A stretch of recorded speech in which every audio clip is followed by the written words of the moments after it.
विवाह करने बर्तमान युवपीढ़ी अनाग्रह प्रकाश कर एक सर्भे एक विस्फोरक आसी खबर आपण मैंने जानिले आश्चर्य। नमस्कार दर्शक बंधु, आपको गोटे नुआ वीडियो स्वागत करुच्ची मु जगन्नाथ। तेज आपको एक जातीय स्तर में एक केन्द्र सरकार रिपोर्ट में प्रदत्त प्रकाशित एक तथ्य को आम मैंने आधार कर आपको जनवाक चाहूँचे। ओडिशा रे 46 जहाँ रही 46.5% लोक एबे भी विवाह करना अविवाहित अच्छा।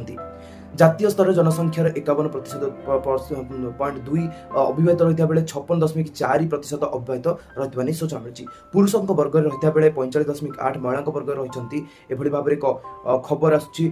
56% बा 56.4% अविवाहित रही पुरुष और महिला 45.8% रही। ओडिशा रे एही जनसंख्यार 46.5 अविवाहित अच्छा।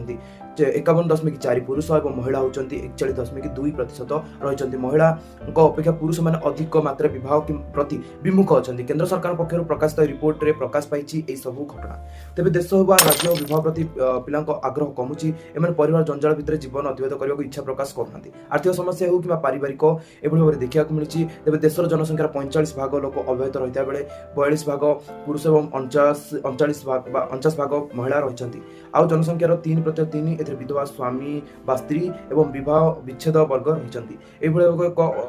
जातीय स्तर में 51.2 विवाह करना आर्थिक पारिवारिक समस्या को एका रहा इच्छा कर। तेज अविवाहित वर्ग ओडिशा 17तम स्थान रही। ये हूँ सबुठ गंभीरतम विषय। तेज आपने कौन मतामत रही, आपने एप्रति कौन मतामत देवाक चाहूँ निश्चय भाव कमेंट माध्यम जनातु। ये तो रही सरकार एक प्रदत्त रिपोर्ट। तेज निश्चय भाव में आपको भिडियो केमती लगी निश्चय भाव जनइबे। बर्तमान रोच नमस्कार।